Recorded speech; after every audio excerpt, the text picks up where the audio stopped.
Bab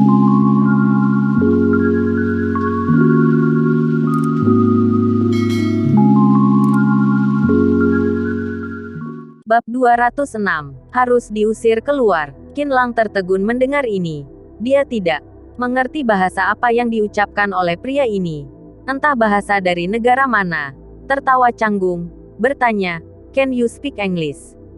Pria itu menepuk telinga, melambaikan tangannya, menunjukkan bahwa dia tidak mengerti, dan terus berkata kepada Qinlang, "Saya mahu satu pakai tisu min rasa." Orang-orang di sekitar juga saling memandang. Semua orang tidak dapat memahami apa yang pria itu bicarakan. "Beri dia sebungkus tisu basah rasa min," kata Lin Zu tiba-tiba. Qinlang tidak tahu.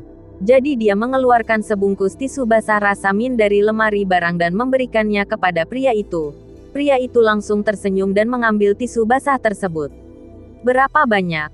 Pria itu mengeluarkan dompet dan bertanya lagi. "Hanya 2 yuan." Lin Zu melirik pria itu dan berkata, bicara dengan bahasa yang sama dengan pria itu.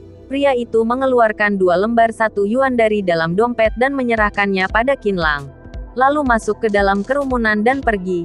Qinlang melihat Lin Zu berbicara dengan pria asing itu.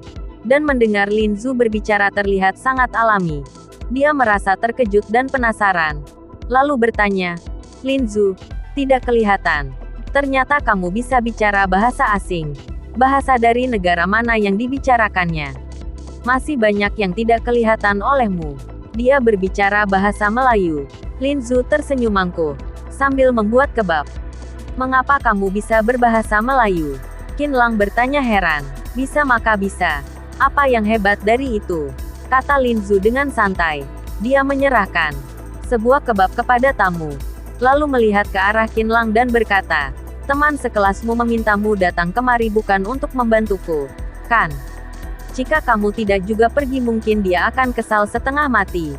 Sudah aku katakan aku dan Fu Yu hanya teman sekelas. Kamu jangan sengaja berbicara seperti itu."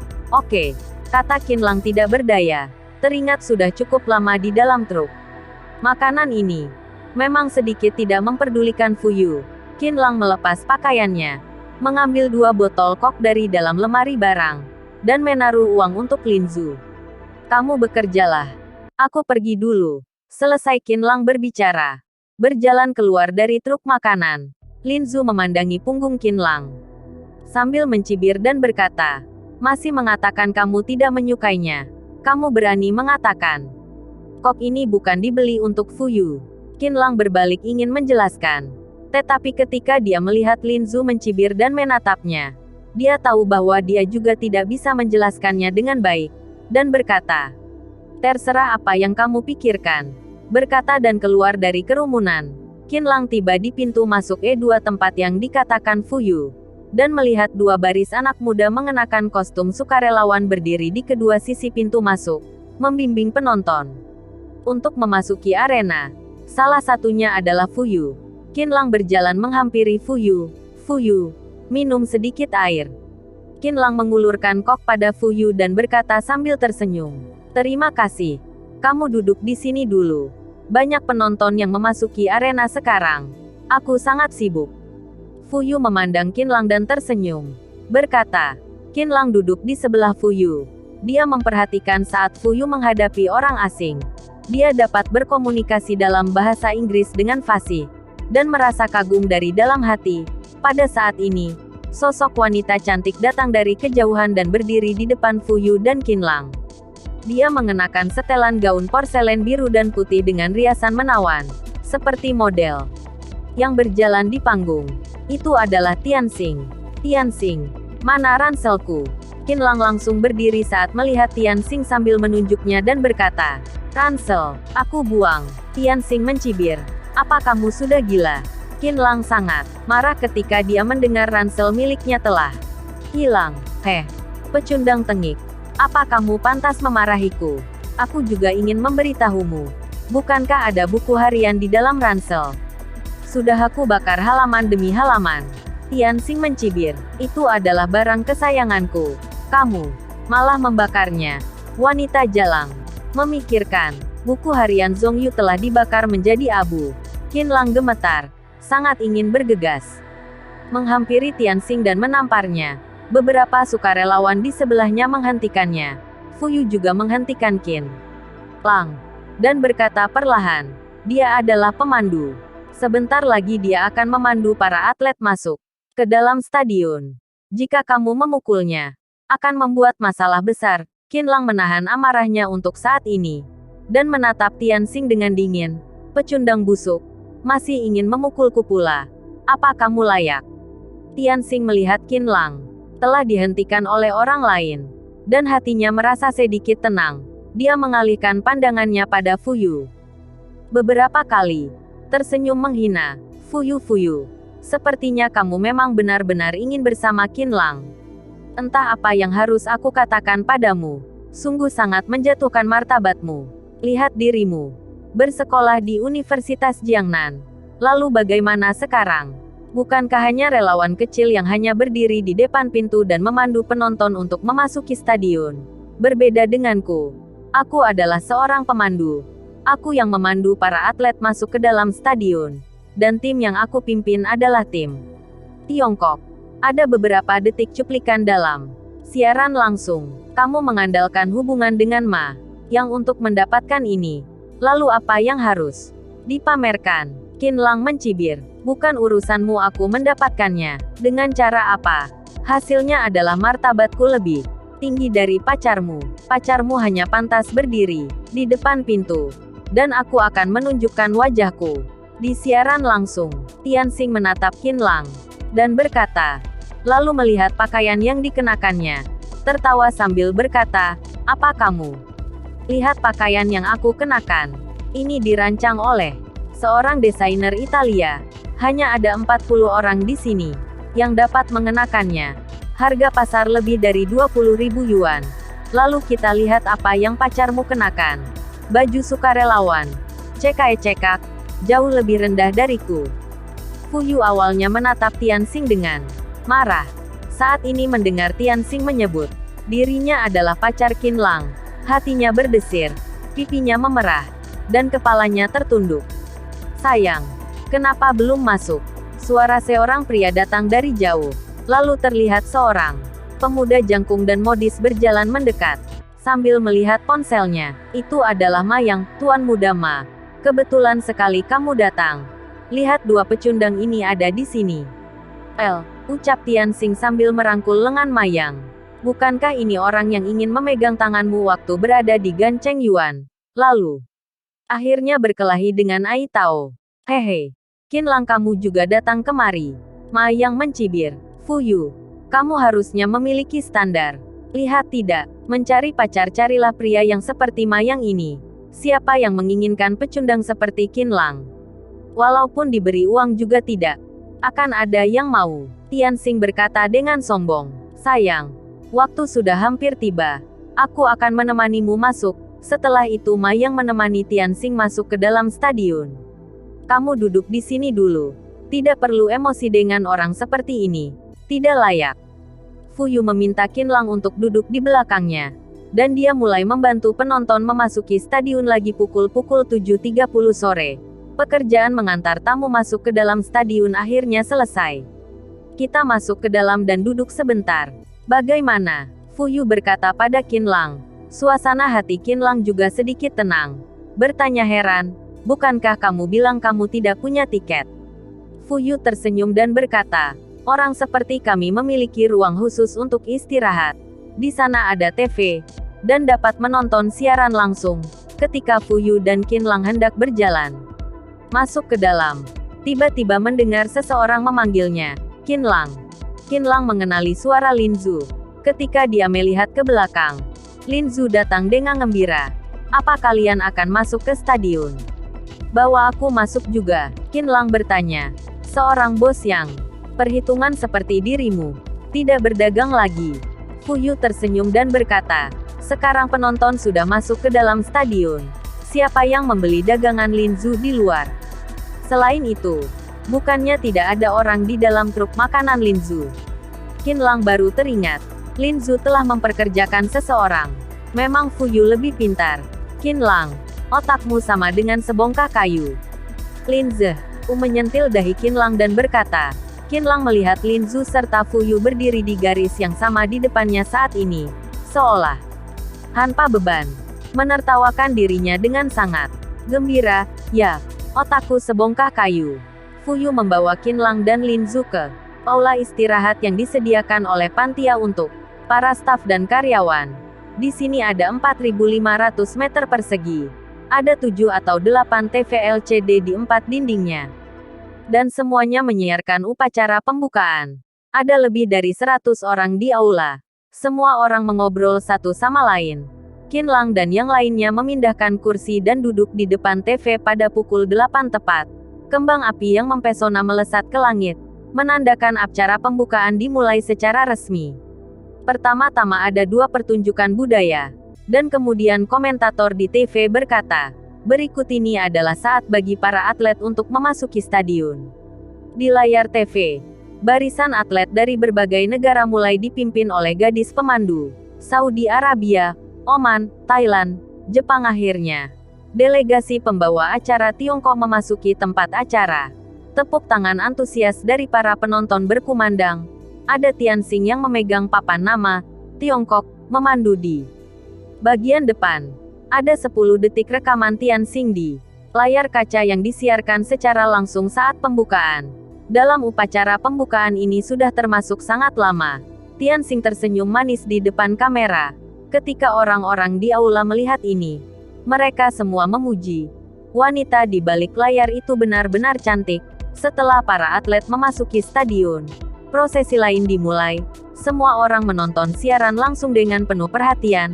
Tiba-tiba terdengar beberapa orang masuk ke aula. Berbicara dengan keras, Tuan Muda Ma. Apakah aku terlihat cantik di siaran langsung TV barusan? Itu adalah Mayang yang datang sambil memeluk Tianxing. Cantik. Aku tadi menonton siaran langsung saat kamu muncul. Rentetan komentar penuh dengan pujian kecantikan dirimu. Mayang tertawa dan membantu Tianxing duduk di kursi. Wanita jalang itu, Lin Zu berkata perlahan, ketika melihat Tianxing. Banyak orang di aula yang mengenal Ma. Banyak yang mengenali. Tianxing adalah wanita cantik di siaran langsung barusan. Mereka semua berdiri dan menyapa Mayang dan Tianxing. Tuan Muda Ma, apa ini pacar Anda? Cantik sekali. Betul. Tadi baru saja melihatnya di layar TV. Seperti seorang peri, Tuan Muda Ma. Anda juga kemari untuk menonton upacara pembukaan. Itu sudah pasti. Pacarku Mayang sudah. Pasti yang paling cantik. Mayang tertawa. Mereka juga ada di sini. Tianxing melirik Qinlang dan yang lainnya. Menarik Ma. Terbesit tatapan jahat dari sorot matanya. Tianxing berjalan ke hadapan Qinlang dan yang lainnya.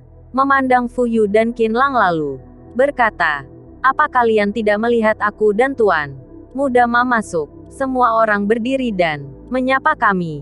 Hanya kalian yang duduk di sini. Apa hubungan kedatanganmu dengan kami? Lin Zu berkata sambil tertawa. Hei, kamu si jelek.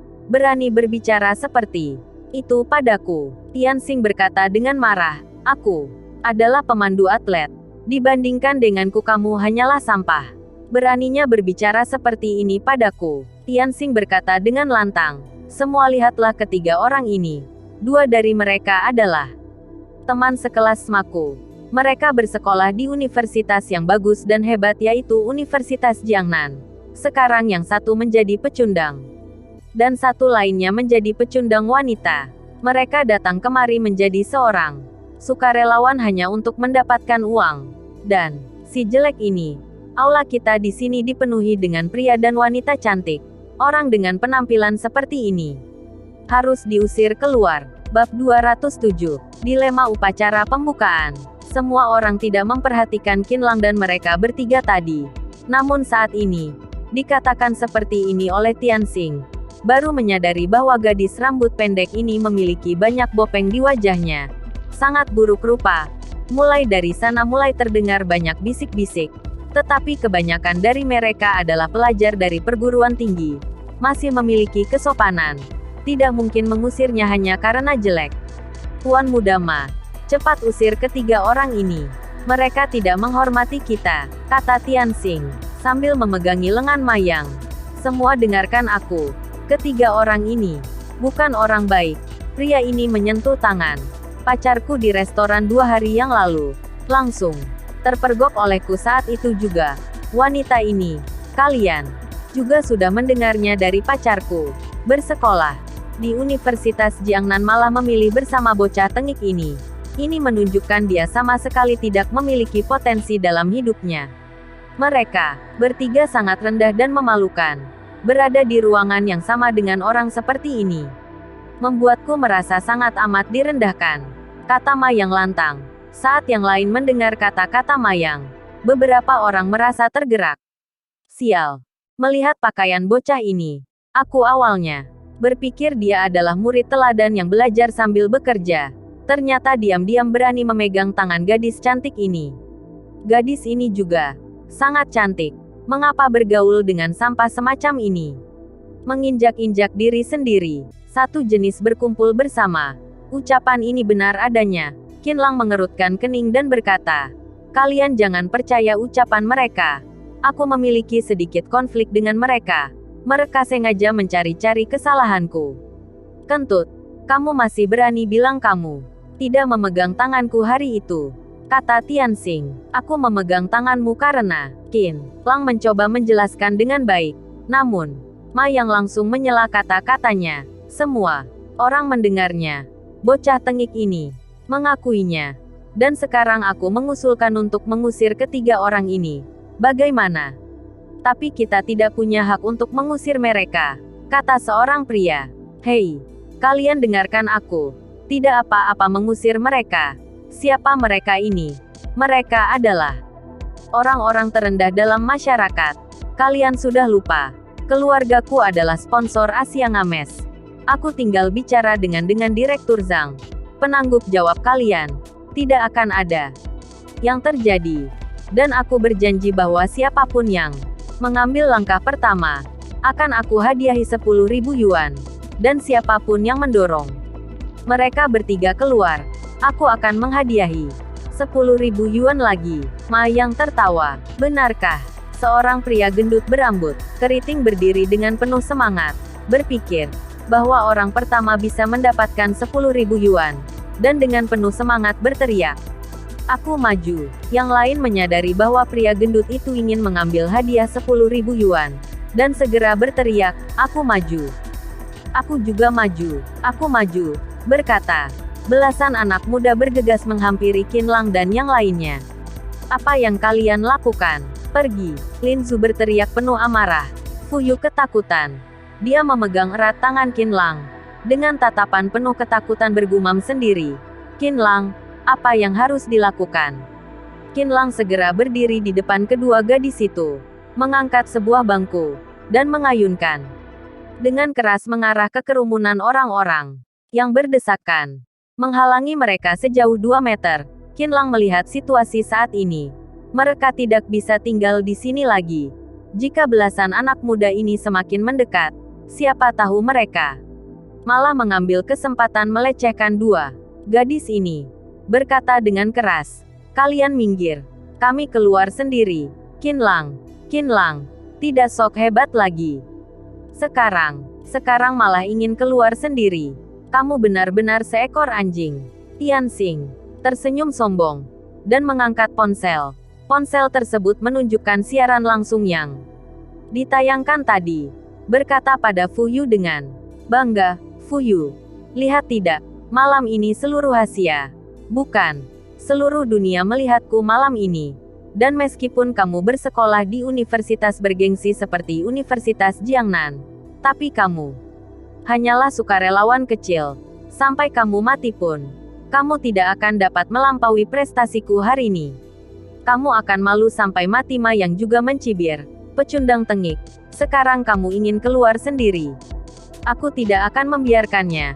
Kalian dengar. Siapapun yang melemparnya keluar untukku, aku akan menambah hadiah. Memberikannya 50.000 yuan. Aku paling tidak kekurangan uang. 50.000 yuan. Mendengar hal ini, seluruh mata orang lainnya makin merah menyala. Tidak ada gunanya lagi Qinlang mengayunkan bangku. Beberapa anak muda ini langsung menyerang Qinglang dengan penuh semangat. Qinglang melihat dirinya sudah pasti akan diseret keluar oleh mereka. Melempar bangkunya, membelakangi Fuyu dan Linzu, melindungi mereka di belakang punggungnya. Berusaha sekuat tenaga agar mereka tidak disakiti. Tiba-tiba pintu aula terbuka. Kemudian terdengar suara tegas, "Apa yang sedang kalian lakukan?" Mendengar suara orang ini, semua orang terkejut, berhenti dengan cepat, dan berbalik menghadap orang yang berjalan masuk. Hanya terlihat seorang pria parubaya, berambut cepak berjalan sampai di hadapan semua orang. Dengan raut wajah dingin berteriak dengan tegas, "Memanggil kalian datang ke sini untuk melayani Asian Games, bukan datang ke sini untuk bermain. Semua dari kalian tidak ingin aku loloskan." Pria parubaya berambut cepak itu adalah Zhang Zijun, pemimpin langsung kelompok anak muda dalam misi Asian Games kali ini, yang juga merupakan anggota penting dari panitia penyelenggara Asian Games, terutama bertanggung jawab atas sukarelawan, penjaga keamanan dan personil asing lainnya. Alasan mengapa anak-anak muda ini begitu takut padanya bukan karena Zhang Zijun bisa memotong uang mereka, tapi yang lebih penting, karena Zhang Zijun memiliki wewenang di tangannya. Kinerja dan keterampilan kerja mereka dalam misi Asian Games kali ini akan dievaluasi oleh Zhang Zijun. Zhang Zijun yang akan menentukan lolos atau tidaknya mereka. Jika gagal mereka tidak akan bisa mendapatkan semua jenis penghargaan dan pemotongan biaya dari sekolah. Maka kerja keras lebih dari sebulan mereka hanyalah sia-sia. Direktur Zhang. Mereka hanya bercanda. Biasalah anak muda. Ma yang berjalan ke arah Direktur Zhang dan berkata dengan sopan, "Tuan muda Ma, kamu juga di sini." "Halo." Zhang Zijun menyapanya, dan kemudian berkata kepada sekelompok anak muda ini, "Sekarang upacara pembukaan sedang dalam keadaan genting. Raja Brunei akan berbicara di podium nanti. Tetapi penerjemah sial itu tidak bisa hadir karena berbagai macam alasan. Sekarang kita membutuhkan siswa yang bisa berbahasa Melayu. Apa ada di antara kalian ada yang bisa?" Mendengar apa yang dikatakan Zhang Zijun, Linzu tercengang seketika. Bergumam dengan suara rendah, "Raja datang. Apakah ratu juga datang?" "Linzu, apa yang kamu bicarakan?" Qinlang dan Fuyu mendengar Linzu bergumam. Mereka tidak mengerti apa yang dia bicarakan. "Tidak ada," kata Linzu. Siswa yang lain saling memandang, berpikir bahwa bahasa Melayu termasuk bahasa kecil. Siapa yang bisa? "Apa tidak ada?" Zhang Zijun bertanya dengan lantang. Tetapi tidak ada yang menjawab. Zhang Zijun membuka grup obrolan manajer komite utama dalam WeChat dan mengirim pesan di grup. Di dalam sukarelawan tidak ada. Dia menggerakkan layar ponselnya, dan semua pesan dari panitia lainnya juga mengirimkan. Tidak ada. Zhang Zijun menutup ponselnya, mengerutkan kening dan berkata, "Jika tidak mendapat penerjemah, ini dapat dianggap sebagai kecelakaan terbesar siaran langsung, dan kemungkinan akan berdampak pada hubungan antara negara kita dan Brunei. Aduh, harus bagaimana ini?" Zhang Zijun melirik sekilas ke arah TV di dinding, dan melihat 4 atau 5 detik terlintas di layar TV, menyorot sosok yang merupakan Raja Brunei. Dia melihat seorang pria berusia 40-an tahun yang mengenakan topi bundar berwarna hitam putih dan duduk di podium utama. Ada kursi kosong di sebelahnya, dan di atasnya ada label nama, Ratu Brunei. Hati Linzu tiba-tiba tergerak, bertanya dengan keras, "Apa Ratu Brunei belum datang?" Zhang Zijun menjawab dengan suara yang dalam, "Ratu Brunei seharusnya ada di sana, tetapi tidak dapat hadir hari ini." Linzu tersenyum gembira, meraih telinga Qinlang, dan berbisik di telinganya, "Kamu bilang kamu bisa bicara bahasa Melayu." Qinlang tertegun. Tetapi ketika dia melihat wajah Linzu yang penuh kegembiraan, tiba-tiba teringat saat di alun-alun sore tadi. Linzu memang bisa berbicara bahasa Melayu, dan dia tidak tahu apa yang ingin dilakukan oleh Linzu. Mengangkat tangannya dan berkata dengan lantang, "Direktur Zhang, saya bisa bicara bahasa Melayu." Semua orang melihat ke arah Qinlang. Wajah Zhang Zijun terlihat senang. Dia berkata, "Sungguh, kamu keluar. Sebentar lagi giliran Raja Brunei berbicara. Sudah terlambat." Cepat ikut denganku. Qinlang menarik Lin Zhu dan Fuyo berjalan ke arah Zhang Zijun. Direktur Zhang, bocah ini membohongi Anda. Aku dan dia adalah teman sekelas lama. Dia sama sekali tidak bisa. Kata Tianxing mencibir. Yang lain merasa bahwa Qinlang mengakui. Dia bisa berbahasa Melayu hanya sebagai alasan untuk lari dari sini. Jika Qinlang pergi, bagaimana? Mereka bisa menghasilkan uang dari Tuan Muda Ma. Maka dari itu seketika orang lain juga mulai mencela Qinlang. Direktur Zhang. Dia tidak bisa sama sekali. Kalau dia bisa, aku akan siaran langsung makan kotoran. Dia hanya seorang pecundang. Menghafal 26 huruf alfabet saja tidak bisa. Bagaimana bisa berbahasa Melayu? Jangan biarkan dia pergi. Zhang Zijun melihat penampilan dan pakaian Qinlang. Juga merasa tidak begitu dapat diandalkan. Tetapi dalam situasi seperti ini, hanya dapat membiarkan dia mencobanya. Raja Brunei juga membawa beberapa bawahan. Mencoba terlebih dahulu agar tahu. Berkata dengan lantang, kamu ikut denganku. Qinlang membawa Lin Zhu dan Fuyu, dipimpin oleh Zhang Zijun. Tiba di kantor Komite Tama. Sutradara utama di sini sedang mengerutkan kening. Dia sangat gembira ketika melihat Zhang Zijun membawa seseorang yang bisa berbahasa Melayu. Merasa ada harapan. Menarik Qinlang ke hadapan dua orang Brunei. Dia meminta Qinlang untuk berbicara dengan mereka. Aku tidak bisa, kata Qinlang dengan senyum canggung. Apa? Kamu, sutradara utama sangat emosi. Qinlang buru-buru berkata, Anda tidak perlu marah. Aku tidak bisa. Ada seseorang yang bisa. Berkata dan sambil menarik Lin Zhu ke hadapannya. Lin Zhu dan dua orang Brunei saling berkomunikasi dengan lancar. Sutradara utama dan Zhang Zijun tersenyum menghela nafas lega. Lin Zhu memandang sutradara utama dan berkata, aku bisa menerjemahkan. Tetapi aku tidak bisa menghadap kamera secara langsung. Biarkan dia di depan panggung. Aku berpura-pura menjadi maskot dan memberitahunya. Apa boleh? Boleh, pikir sutradara. Wajah gadis ini tidak cantik. Berada di layar kaca juga tidak terlalu bagus. Cara yang dikatakannya ini berhasil memecahkan keraguannya. Sutradara, aku rasa di sampingnya masih membutuhkan penerjemah bahasa Inggris. Apa boleh diterjemahkan oleh temanku? Qinlang berkata kepada sutradara. Dia tiba-tiba teringat bahwa ada penerjemah bahasa Inggris di sebelah seseorang yang berbicara di layar TV.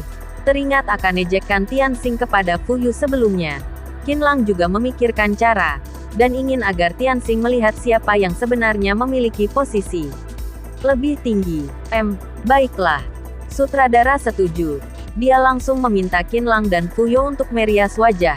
Dengan cepat, Qinlang dan Fuyu telah mengganti kostum mereka dan merias wajah. Lin Zhu juga telah memakai kostum maskot. Maskot itu adalah kartun harimau Tiongkok Selatan. Dengan tutupan kepala berbulu.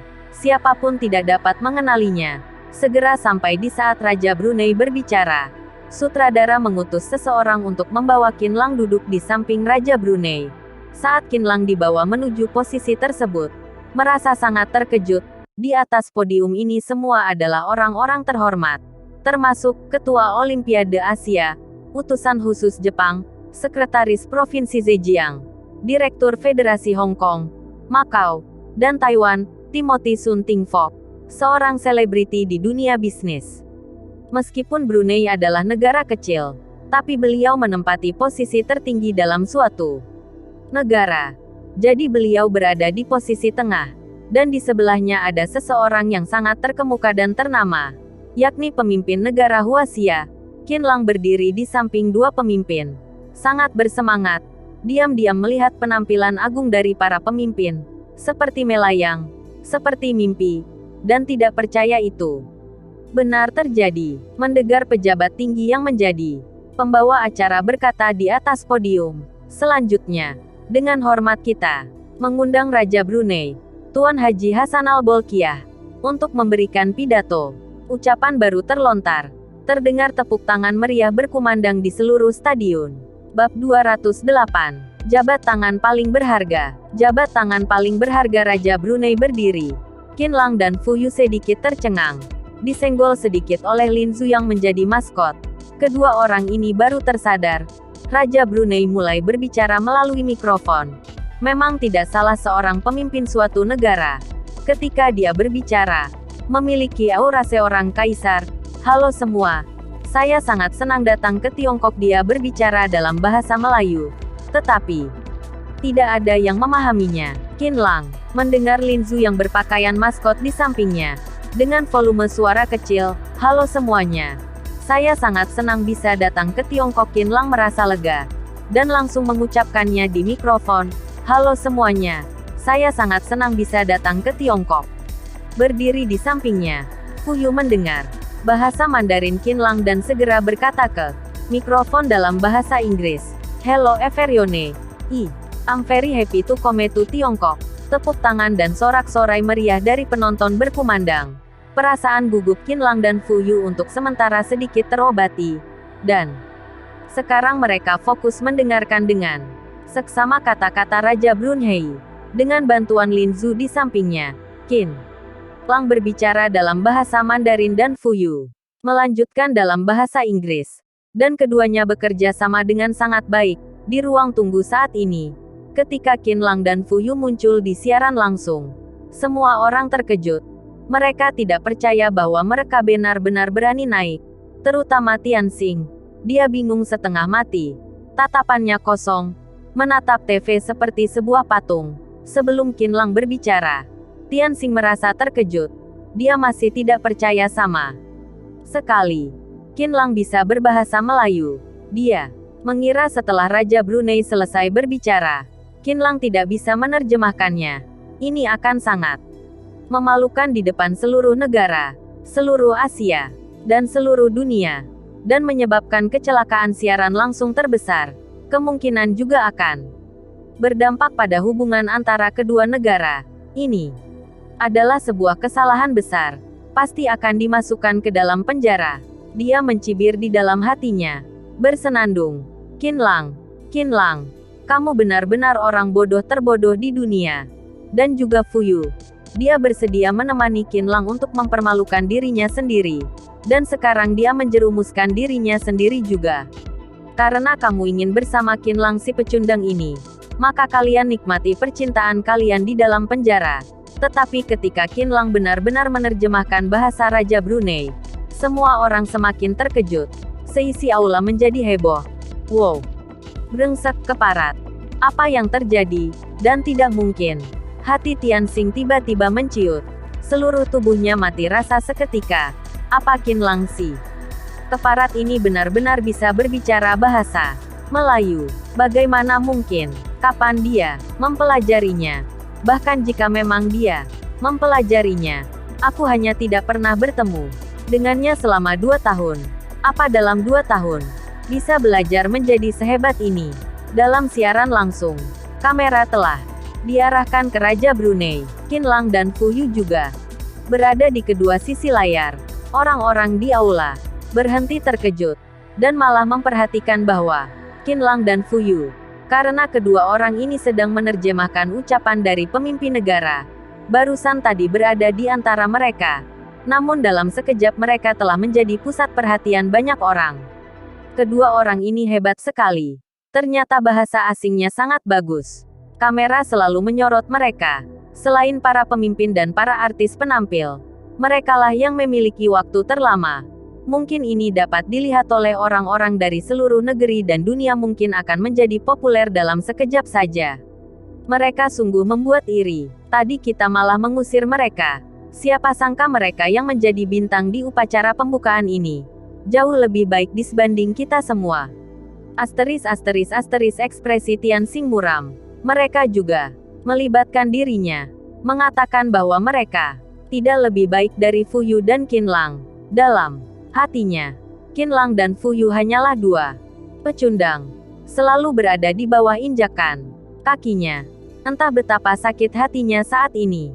Bukankah hanya menjadi penerjemah untuk pemimpin negara kecil? Apanya yang hebat? Tianxing bergumam. Ucapan terlontar. Dia sendiri juga menganggap ucapannya konyol. Sekecil apapun negaranya, beliau juga merupakan pemimpin tertinggi suatu negara. datang ke Tiongkok akan diperlakukan sebagai tamu agung negara, dan duduk di tengah podium pemimpin, sekretaris Provinsi Zhejiang, dan Direktur Biro Olahraga, yang lainnya semuanya duduk di pinggir.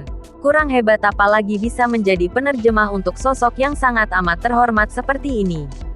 Saat ini, di siaran langsung, Qin Lang dan Fu You sudah selesai menerjemahkan untuk Raja Brunei. Dapat dilihat Raja Brunei berbicara dengan kepala negara kita dan mengulurkan jempol besar, seperti sedang memuji. Qin Lang menerjemahkan. Dengan sangat baik pemimpin negara tersenyum, bahagia, dan tiba-tiba dia mengulurkan tangannya pada Qin Lang dan berjabat tangan dengan Qin Lang, memuji Qin Lang, lalu melepaskannya. Saat ini kamera mengambil gambar lain. Orang-orang di aula kali ini lebih terkejut lagi dari sebelumnya. Sial, pemimpin negara berjabat tangan dengan bocah itu. Pemimpin negara, astaga, dapat melihat pemimpin lebih dekat saja. Aku sudah merasa sangat terhormat. Dia bahkan berjabat tangan dengan pemimpin. Bocah ini akan kaya. Orang yang berjabat tangan dengan pemimpin, luar biasa hebat. Tianxing juga tertegun. Sebelumnya dia merasa, walaupun Qin Lang menjadi penerjemah pada upacara pembukaan, itu hanya akan membuatnya menjadi sedikit lebih baik dari dirinya. Tetapi sekarang berbeda. Dia adalah orang yang mendapat pengakuan dari pemimpin.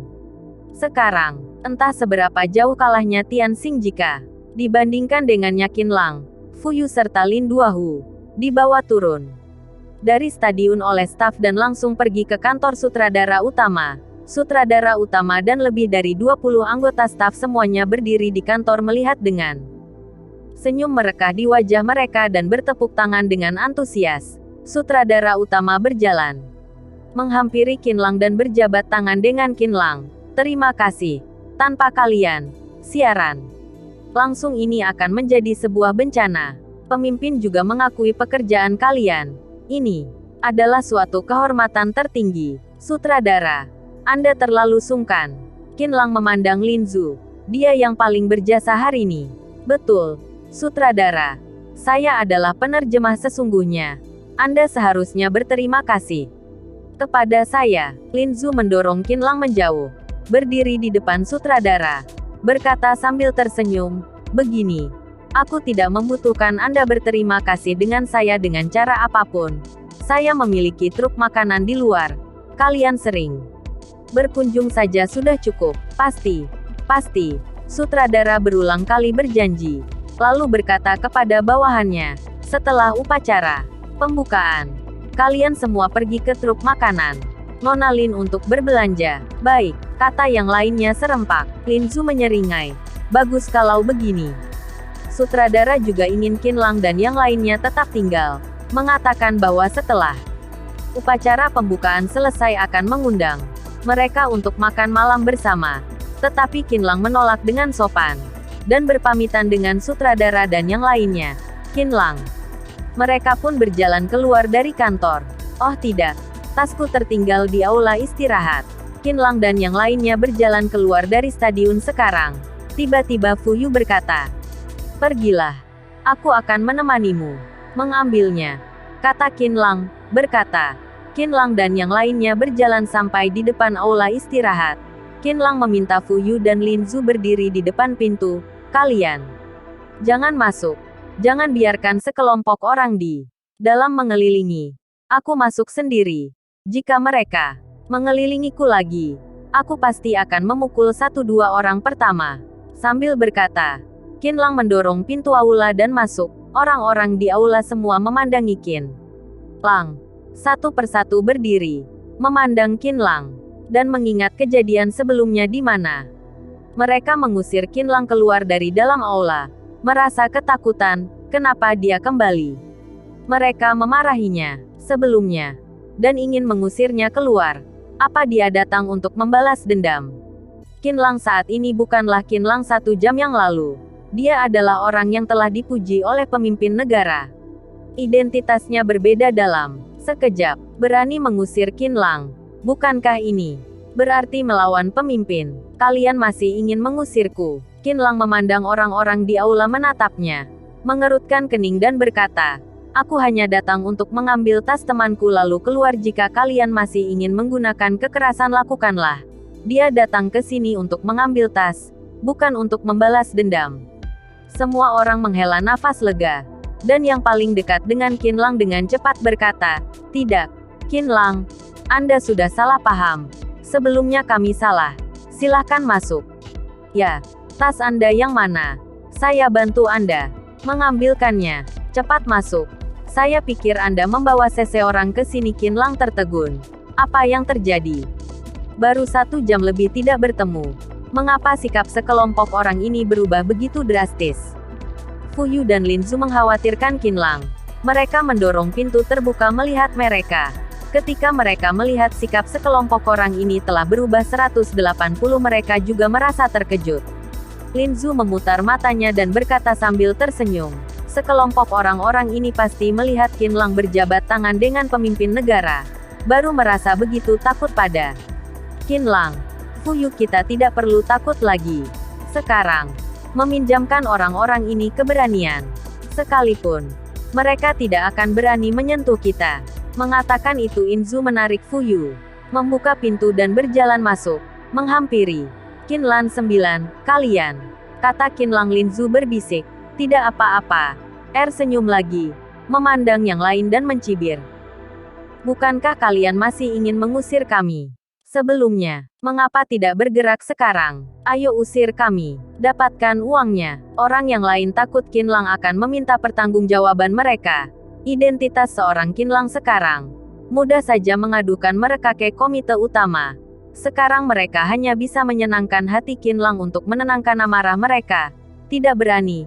Tidak berani. Sebelumnya otak kami karatan. Qin Lang, sebelumnya kami salah. Anda baik hati dan lapang dada. Jangan perhitungan dengan kami. Kami tidak memiliki hak untuk mengusir kalian. Tidak berani lagi." Lin Zu mencibir, "Wajah kalian cepat sekali berubah. Seperti ini saja mengharapkan kami memaafkan kalian."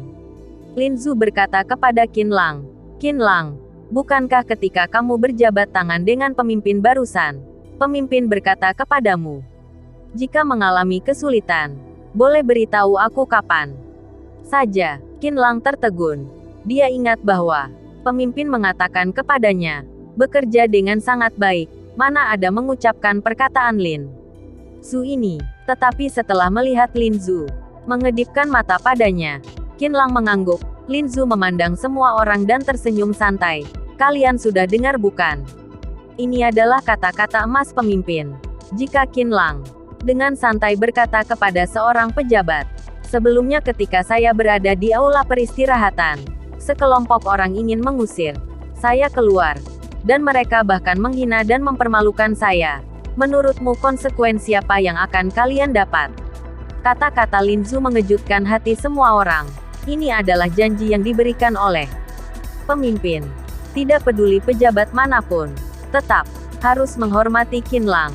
Jika dia datang untuk menyelidiki sendiri, denda, penahanan, kritik dan pelajaran adalah hal yang sepele.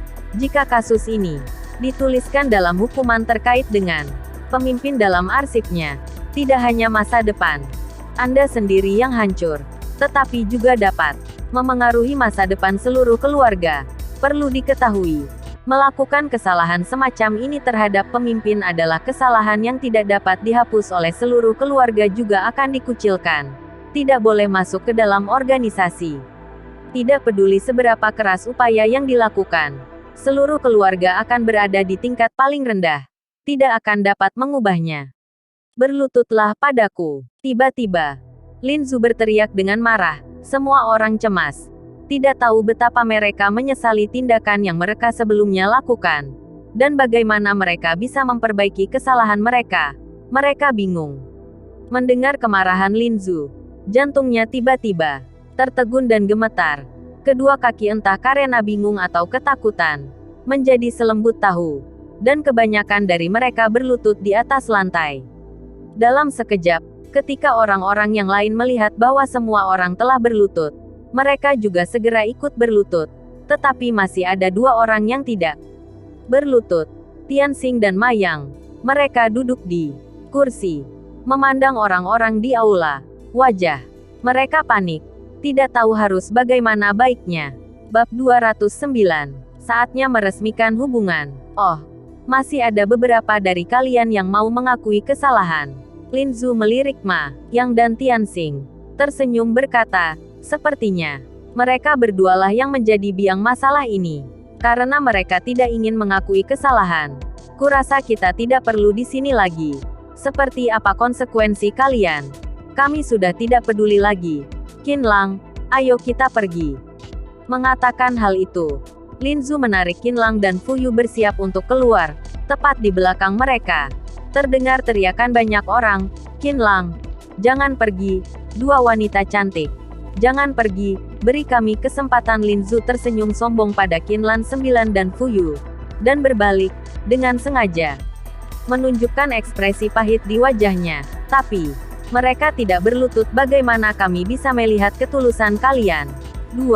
Semua orang memandang Tianxing dan Mayang. Dan beberapa orang mulai berbisik. Tuan muda Ma, berlututlah. Jangan menyusahkan semua orang. Berlututlah, tidak berlutut juga tidak baik bagimu. Ma Yang sedang merenung. Meskipun Tianxing juga takut. Dia merasa memiliki Tuan muda Ma adalah tamengnya. Memintanya untuk berlutut kepada Qin Lang dan Fu Yu. Bagaimana mungkin dia bisa menerima? Dia berdiri dan berteriak, menyuruhku berlutut kepada pecundang ini. Tidak mungkin mereka akan selalu diinjak di bawah kakiku. Bahkan tidak lebih dari kentut di hadapanku. Plak, Tianxing sedang berteriak. Ma Yang tiba-tiba berdiri dan menamparkan wajah Tianxing. Dia tadi masih ragu-ragu untuk berlutut atau tidak.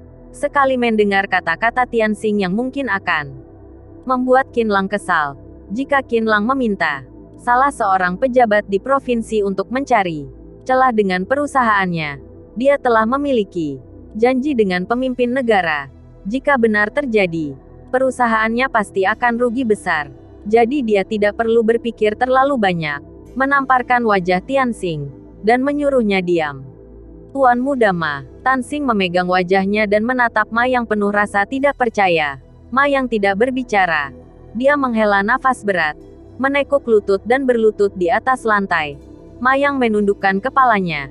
Wajahnya memerah dan panas, merasa sangat malu. Sekarang hanya ada Tianxing satu-satunya yang belum berlutut.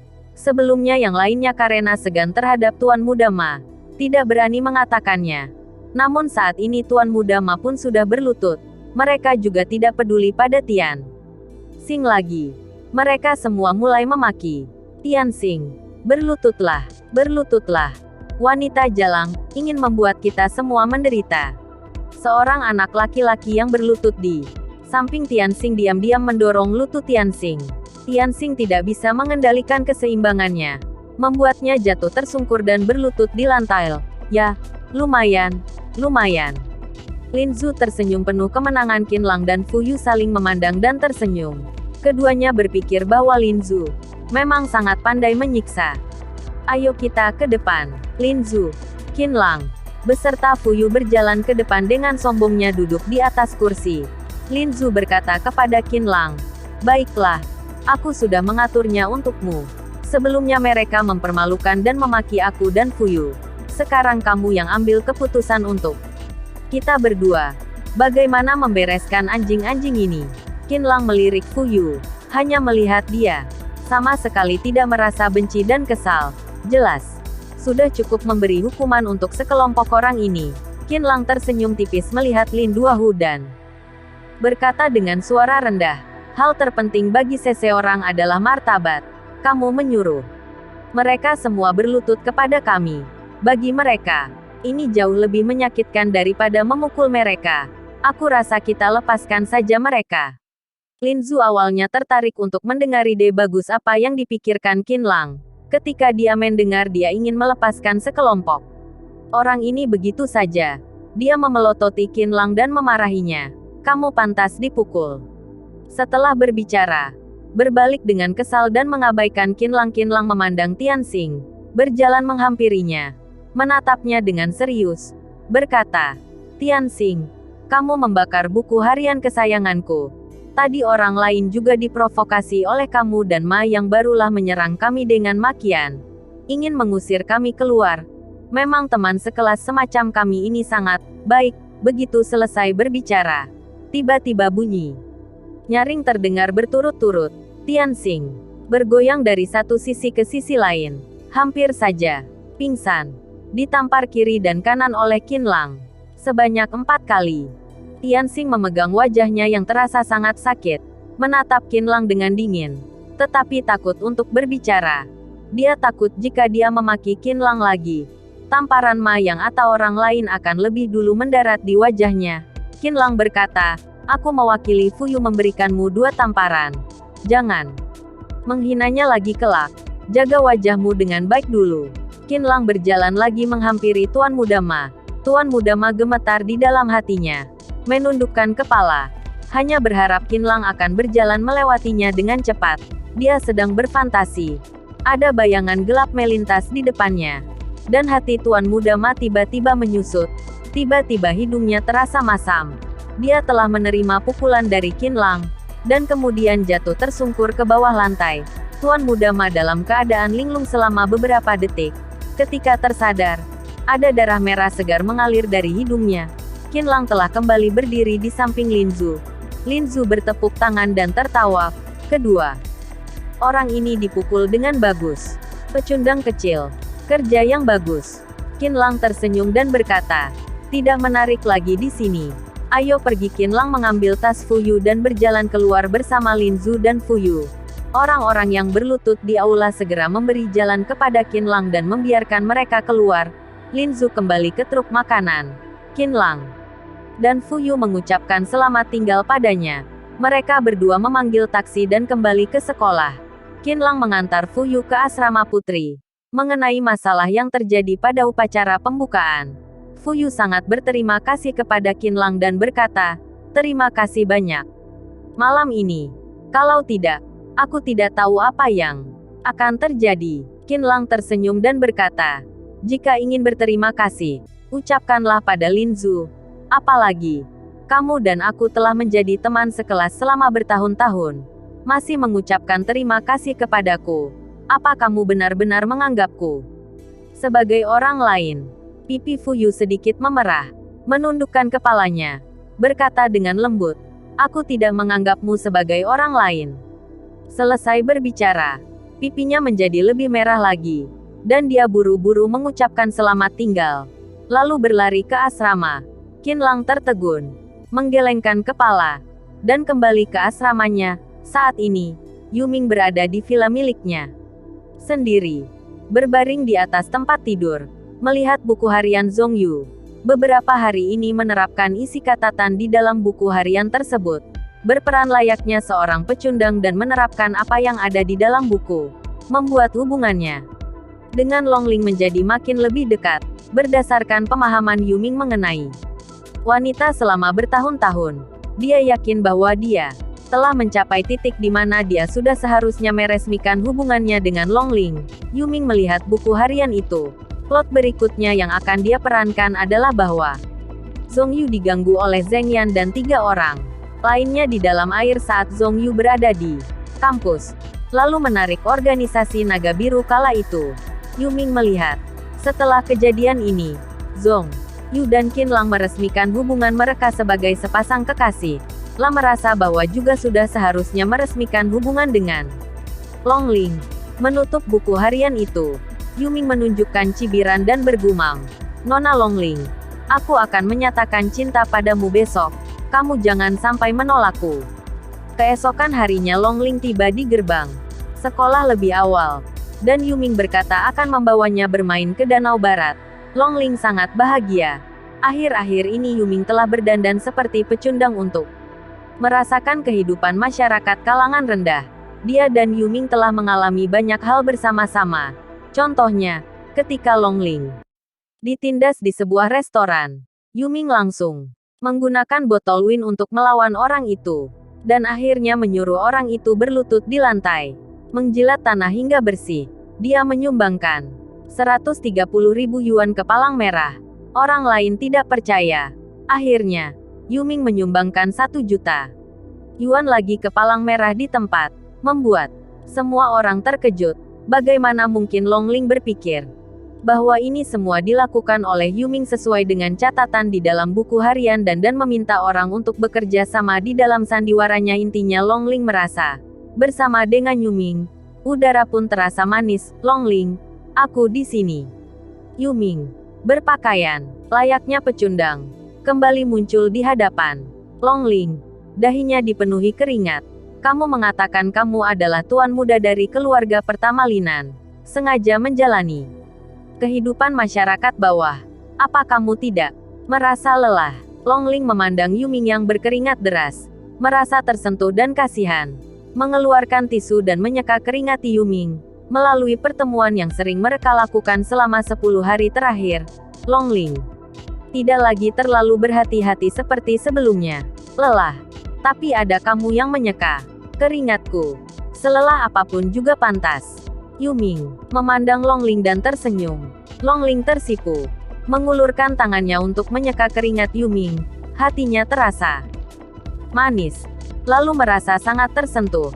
Sibuk menahan diri untuk tidak berpikir sembarangan. Berpikir bahwa Tuan Muda Yu adalah tunangan adik. Bagaimana bisa aku membantunya menyeka keringat? Yuming memarkir sepeda Mobike dan berkata kepada Longling, ayo pergi. Kita naik taksi dan pergi bermain ke Danau Barat. Yuming dan Longling memanggil taksi dan sampai di pusat wisata Danau Barat. Karena Asian Games membuat pengunjung di sini jauh lebih banyak dari biasanya, Yuming menemani Longling berjalan di pinggir Danau Barat. Keindahan Danau Barat sungguh tiada taraf. Sampai-sampai tidak menyadari, sudah hampir pukul 12. Yuming meminta Longling duduk di atas batu di tepi Danau Barat, dan dia pergi membeli makanan. Ketika Yuming berjalan jauh, dia tidak pergi ke restoran, tetapi bersembunyi di dalam hutan kecil. Cao Ning sudah menunggu di sini sedari tadi. Selain dia, ada juga 3 gadis yang mengejeknya di Gerhana Universitas Jiangnan. Saat ini, ketiga gadis itu melihat Yuming dan segera membungkuk meminta maaf. Tuan Muda Yu, maafkan kami, waktu itu kami salah. Maafkan kami. Sudahlah. Yuming melambaikan tangannya, menatap Cao Ning dan bertanya, apa kamu sudah mengatakan dengan jelas kepada mereka? Sudah jelas, kata Cao Ning dengan hormat. Bagus kalau begitu. Yuming memandangi ketiga gadis itu dan berkata, lakukan seperti apa yang diperintahkan oleh Tuan Muda Cao nanti.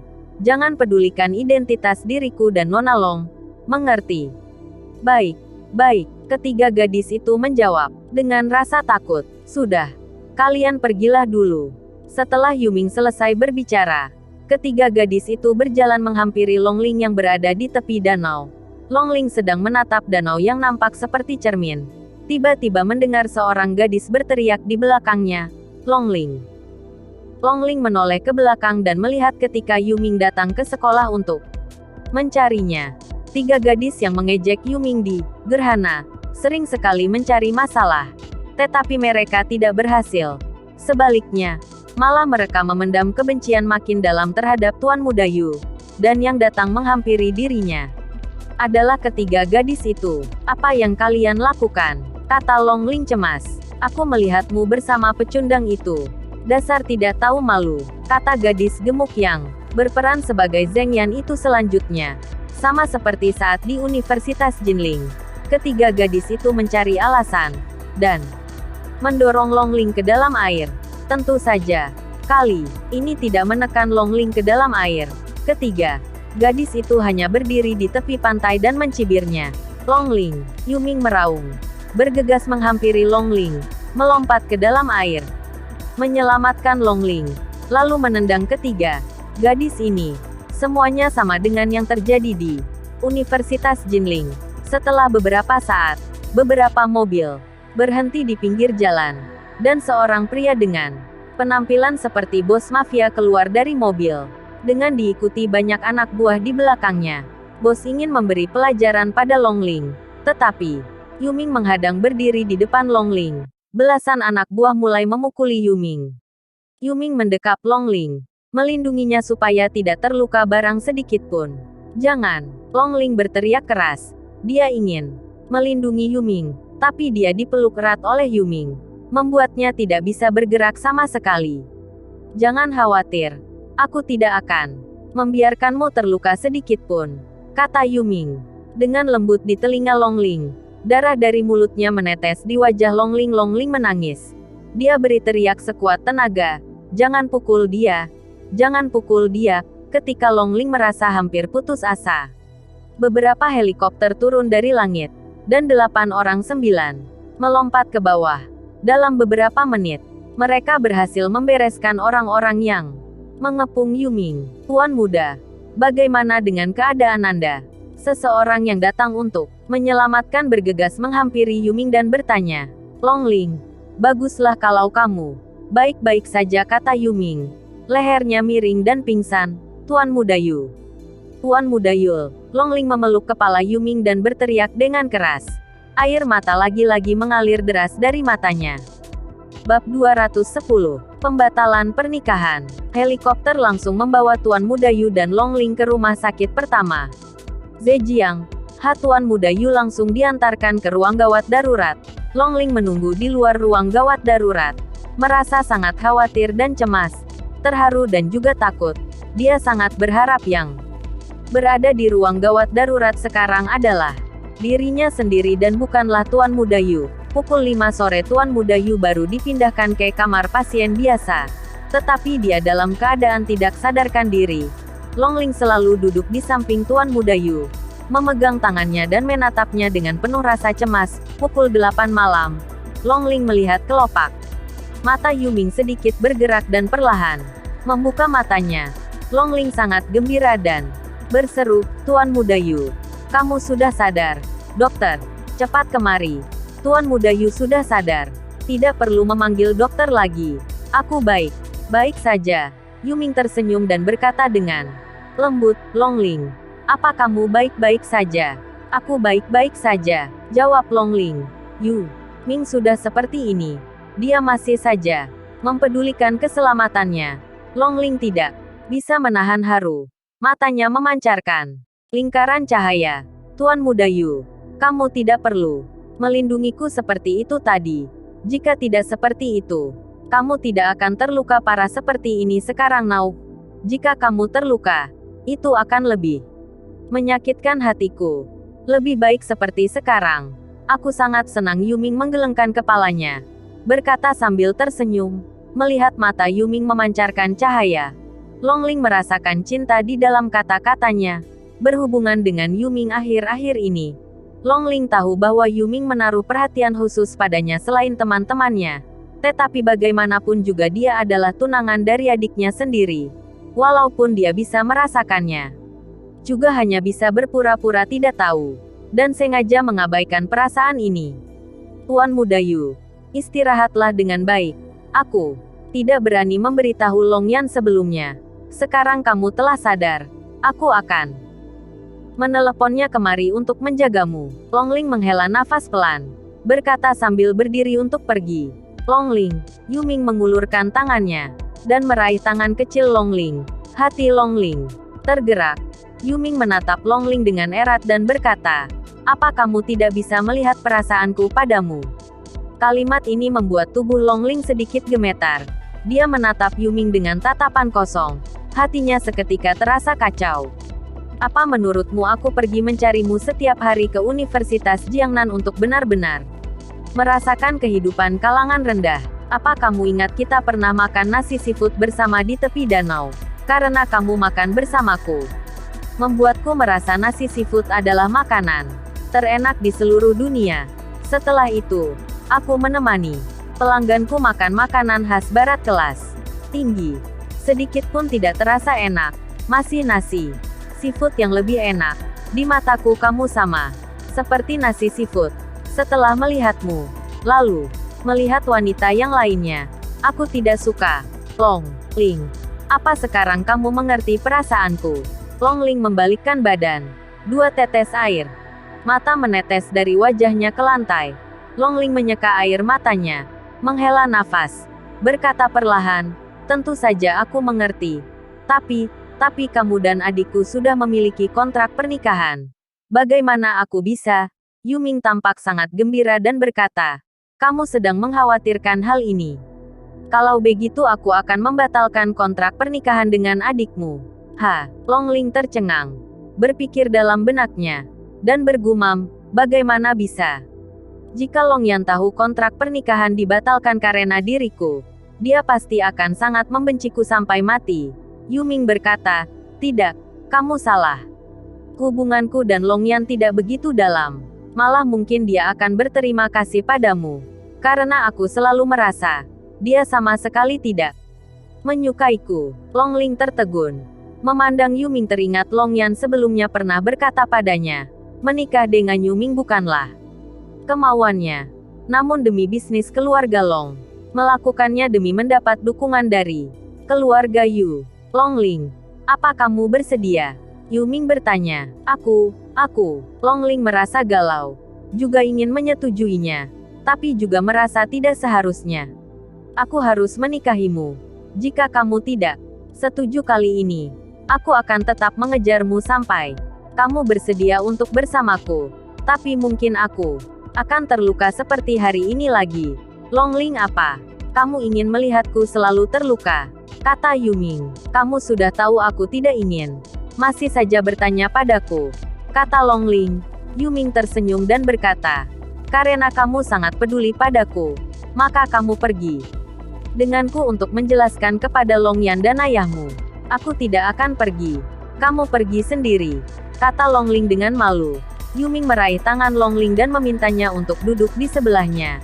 Lalu tersenyum, aku tidak akan pergi kalau sendiri. Jika kamu tidak menemaniku, aku akan berpura-pura menjadi pecundang dan pergi ke sekolahmu lagi. Orang lain mungkin akan mengejekku lagi. Selama kamu tidak keberatan calon suamimu ini dimaki orang, aku juga tidak masalah. Longling tersipu dan tersenyum malu. Berkata, seorang pria muda yang baik dan kaya. Kesurupan setan apa hingga bisa berpura-pura menjadi seorang pecundang? Setelah berbicara, keduanya tertawa. Dan di antara tawa itu, misi Yuming hampir berhasil. Keesokan harinya, Yuming tidak sabar untuk menemui ayah Longling, Longteng dan Longyan. Bagi Yuming yang menderita luka serius, lalu bisa turun ranjang di keesokan harinya, seolah-olah tidak terjadi apa-apa. Longling juga merasa curiga. Tetapi Yuming berkata bahwa kondisi tubuhnya sangat baik, dan rumah sakit memberinya obat yang paling maju. Tentu saja membaik dengan cepat. Longling tidak berpikir terlalu banyak. Di dalam sebuah ruangan pribadi mewah di Hotel Sega, Yuming melihat 3 orang keluarga Longteng. Longling selalu merasa malu. Longteng mengira Yuming hanya ingin mengundang mereka makanan sederhana saja.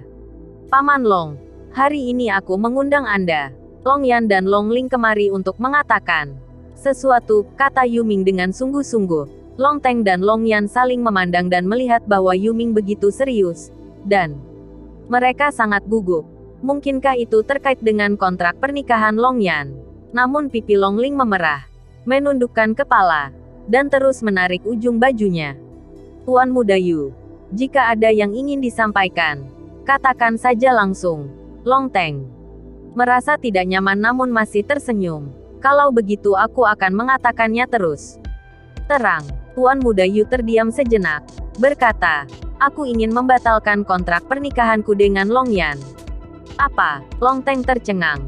Gelas anggur di tangannya jatuh ke lantai dan pecah. Dia berkata dengan bibir gemetar, Tuan Muda Yu, berita pernikahanmu dengan Longyan telah disebarkan. Begitu lama. Kalian sebentar lagi akan menikah. Kenapa saat ini? Pernikahan antara dia dan keluarga Yu kali ini adalah untuk membantu keluarga Long memenangkan wewenang pengembangan taman inovasi Linan Yunhe Tiandi untuk perusahaannya. Tanpa dukungan dari keluarga Long sudah pasti tidak boleh ikut serta dalam proyek ini.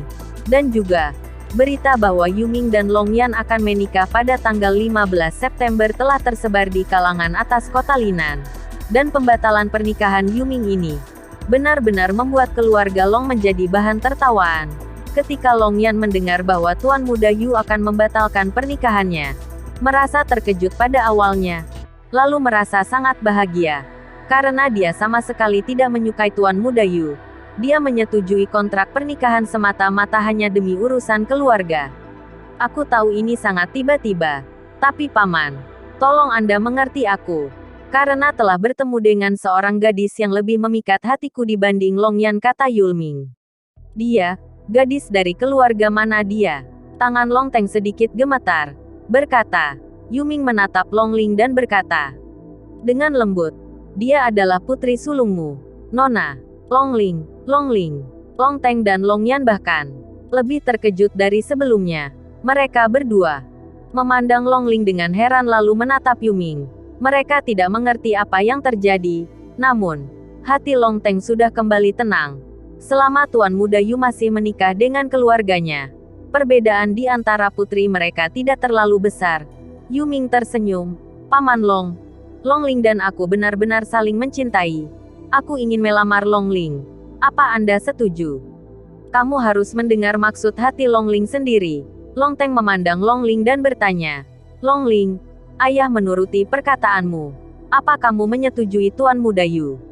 Saat ini, sorot mata dari 3 orang di dalam ruang pribadi tertuju pada diri Longling, membuat Longling merasa sangat tidak nyaman. Dia meremas sudut bajunya dengan kesal, dan raut wajahnya terlihat gusar. Aku, tanpa sadar melirik Longyan sekilas. Hati Longyan tergerak, berpikir bahwa kakaknya tidak berani membuat keputusan. Karena menghargai dirinya, Longyan meraih tangan Longling dan berkata dengan lembut, kakak, katakan saja apa yang kamu pikirkan. Aku tidak akan marah. Longling melihat senyum di wajah Longyan. Dia sama sekali tidak marah karena pembatalan pernikahan Yuming. Sudah sangat jelas. Dia tidak menganggap serius kontrak pernikahan ini. Rasa cemas itu perlahan hilang. Berkata perlahan, Tuan Muda Yu begitu baik. Aku tentu saja bersedia. Long Teng tersenyum dan berkata, karena Longling telah berkata demikian, apalagi yang bisa saya katakan? Tuan Muda Yu, saya setuju. Menurutku Tuan Muda Yu dan Longling telah memiliki hubungan yang sangat dalam. Atau kita putuskan saja tanggal pernikahan hari ini. Yuming meraih tangan Longling dan berkata sambil tersenyum, tidak perlu. Menurutku tanggal 15 September adalah hari yang baik. Semua berjalan seperti biasa. Kita hanya mengganti pengantin wanita saja. Oke, bagus juga seperti ini. Long Teng berpikir beberapa detik dan tertawa.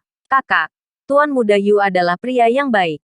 Kamu telah menemukan harta karun. Longyan merangkul lengan Longling, berkata sambil tersenyum. Sama sekali tidak merasa kecewa dengan pembatalan pernikahan Tuan Muda Yu. Melihat senyum Longyan, Tuan Muda Yu merasa sangat tidak nyaman. Dia tidak menginginkannya lagi. Namun dia malah tidak peduli sama sekali. Merasa sangat bahagia. Seakan berterima kasih pada dirinya karena telah melepaskannya. Dan merendahkan dirinya. Para wanita yang telah ditinggalkan olehnya. Mana yang tidak menangis dan memohon untuk memberi mereka kesempatan lagi. Tuan Muda Yu merasa diremehkan. Dia sangat tidak senang dengan sikap Longyan. Hanya saja tidak enak hati untuk mengungkapkannya di kesempatan ini. Setelah selesai menyantap makanan, Long Teng membawa kedua putrinya, dan mengucapkan, selamat tinggal pada Yuming, lalu pergi. Melihat mobil Long Teng menjauh, senyuman di wajah Yuming perlahan sirna. Bergumam, Longyan, dasar jalang, kamu tersenyum sangat bahagia sekarang. Apa karena sedang merayakan pembatalan pernikahanku? Jangan khawatir. Meskipun aku akan menikahi kakakmu, tetapi wanita cantik semacam dirimu yang sudah lama aku nanti, tidak akan mungkin aku lepaskan begitu saja. Yuming mengeluarkan ponselnya dan mengirimkan pesan di grup anak konglomerat. Linan, traktir makan malam di hotel-hotel Sega malam ini. Semua kemarilah. Malam hari, di Hotel Sega ruangan V001. Semua orang di dalam grup sudah tiba. Yuming langsung mengumumkan bahwa ia telah bertunangan dengan Longling, dan akan menikahi Longling pada tanggal 15 September di antara anak konglomerat yang hadir. Selain Ma Yang dan Cao Ning, mereka semua sangat terkejut Yuming mampu mendapatkan Longling dalam waktu yang begitu singkat. Mereka semua mengagumi dan memuji Yuming. Tuan Muda Yu hebat, hebat. Kami saja tidak berhasil mendapatkannya. Begitu Tuan Muda Yu turun tangan, langsung berhasil mendapatkannya. Tuan Muda Yu adalah orang tertinggi dalam hal percintaan. Setelah itu, sekelompok tuan muda dari keluarga kaya ini mulai menyantap makanan, minum wine, dan membual. Yu Ming mengatakan Ma Yang dan Cao Ning bahwa mereka membantunya mengejar Long Ling. Kali ini, kelak jika ada yang perlu dibantu dia pasti akan berusaha sebaik mungkin. Ma Yang dan Cao Ning memuji Yu Ming, mengatakan bahwa itu semua adalah kehebatan seorang tuan muda Yu. Baru berhasil mendapatkan Nona Long Ling. Tidak ada hubungannya dengan mereka. Mereka berdua merasa sangat senang. Setelah meminum beberapa gelas wine, Yu Ming memanggil tuan muda pertama Sun Jian ke sisinya. Lalu berbisik, aku ingin meminta bantuanmu. Tolong bantu aku. Setelah selesai, bukankah perusahaan kalian meminjam 2 miliar dari bank, dan tidak juga mendapat pinjaman? Aku akan membantumu menyelesaikannya. Baik, Tuan Muda Yu, katakan saja. Apa yang bisa aku bantu? Aku pasti akan melakukannya. Sun Jian sangat gembira. Pinjaman keluarganya itu telah tertunda sangat lama. Jika keluarga Yu turun tangan, pasti akan teratasi dengan cepat. Sangat baik. Yang aku ingin kamu lakukan adalah kamu mengejar Long Yan. Yu Ming berbisik.